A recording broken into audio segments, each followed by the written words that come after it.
Gangguan kepribadian NPD merupakan salah satu kondisi yang sering dialami oleh masyarakat Indonesia. Menurut jurnal riset mahasiswa bimbingan dan konseling, gangguan ini membuat seseorang selalu merasa lebih hebat dan layak untuk dipuji daripada orang lain.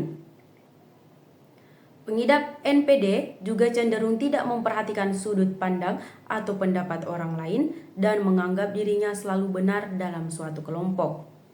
Mereka juga memiliki rasa percaya diri yang tinggi, namun sangat sensitif terhadap kritikan atau masukan dari orang lain. Meskipun NPD tidak dianggap sebagai gangguan yang berbahaya, namun penting untuk mencegah diri dari kondisi ini. Berikut adalah beberapa cara mengatasi gangguan NPD. Memahami gangguan NPD. Seperti yang telah dijelaskan sebelumnya, pengidap NPD tidak menyadari bahwa mereka sedang mengalami gangguan tersebut. Oleh karena itu, penting untuk memahami kelemahan diri dan mengatur ekspektasi orang lain sehingga tidak terjadi gangguan. Kurangi validasi. Fokus pada pencapaian pengidap NPD cenderung mencari validasi atau pengakuan dari orang lain dan mendapatkan pujian yang berlebihan. Sebaiknya fokus pada pencapaian yang positif dan mendukung kualitas diri sendiri. Prioritaskan diri sendiri dibandingkan orang lain. Menaruh ekspektasi tinggi pada orang lain hanya akan menguras energi. Oleh karena itu, penting untuk memprioritaskan diri sendiri dan tidak mengutamakan orang lain. Hubungi ahli NPD.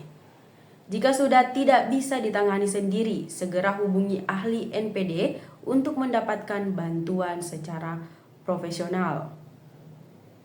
Menjaga kondisi emosi diri. Pengidap NPD cenderung menutupi emosinya dan mencari keuntungan sendiri. Oleh karena itu, penting untuk tetap tenang dan tidak terprovokasi oleh orang-orang sekitar. Dengan mengikuti tips di atas, diharapkan dapat membantu mengatasi gangguan NPD. Jadi, jangan ragu untuk mengambil langkah-langkah yang tepat untuk menjaga kesehatan mental dan emosional. Semoga informasi ini bermanfaat. Stunting dapat menjadi tanda adanya masalah ginjal pada anak yang perlu diwaspadai. Hal ini disampaikan oleh Ketua Umum PP Ikatan Dokter Anak Indonesia, Dr. Piprim Basara, yang menekankan pentingnya deteksi dini untuk mencegah komplikasi serius. Menurut Dr. Piprim, stunting yang biasanya dikenali dari pertumbuhan fisik yang terhambat dapat menunjukkan adanya gangguan kesehatan yang lebih serius, termasuk masalah pada fungsi ginjal. Oleh karena itu, ia mengingatkan para orang tua dan tenaga medis untuk lebih waspada dan melakukan pemeriksaan secara rutin guna memastikan kesehatan ginjal anak dan mencegah perkembangan penyakit yang lebih parah seperti cuci darah. Salah satu definisi stunting adalah perawakan pendek akibat nutrisi atau penyakit kronik.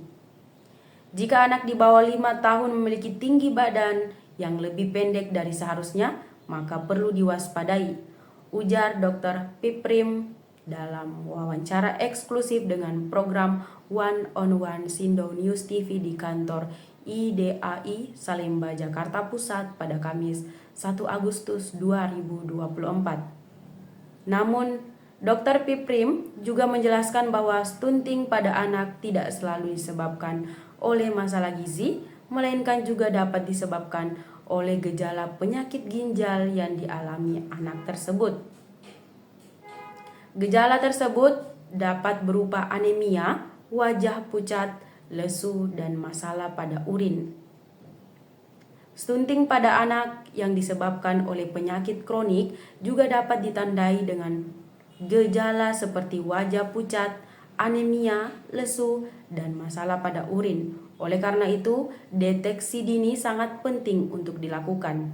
Tambahnya, Dr. Piprim juga menekankan pentingnya memantau tumbuh kembang anak yang dapat dilakukan dengan memiliki buku kesehatan ibu dan anak.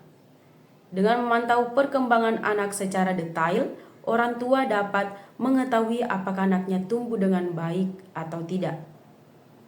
Orang tua dapat melihat kurva pertumbuhan anak, seperti kenaikan berat badan dan panjang badan sebagai parameter awal untuk menilai perkembangan anak. Jika ada penyimpangan, maka perlu berkonsultasi dengan dokter anak untuk melakukan general check up dan mencurigai kemungkinan gagal ginjal. Tutupnya.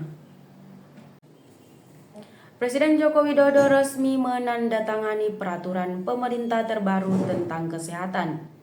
Dalam aturan tersebut, pemerintah juga melegalkan proses aborsi bagi korban pemerkosaan. Meskipun telah dilegalisasi, proses aborsi tidak dapat dilakukan sembarangan. Ikatan Dokter Indonesia menegaskan bahwa tindakan aborsi harus dilakukan dengan prosedur yang benar karena dapat menimbulkan resiko bagi wanita. Salah satu hal yang ditekankan adalah melakukan proses tersebut di fasilitas kesehatan yang memenuhi standar yang ditetapkan. Ketua Umum Pengurus Besar IDI, Dr. Adib Kumaydi, menyatakan bahwa aborsi adalah tindakan medis yang tetap memiliki resiko.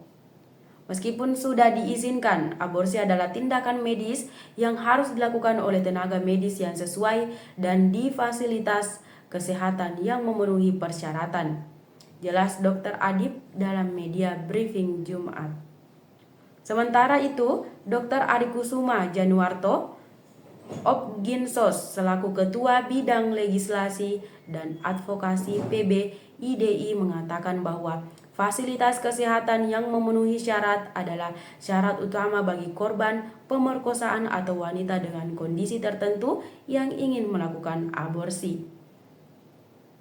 Fasilitas kesehatan yang memenuhi syarat tertentu yang mencakup tenaga medis yang sesuai, ruangan yang memadai, dan alat-alat yang memenuhi standar.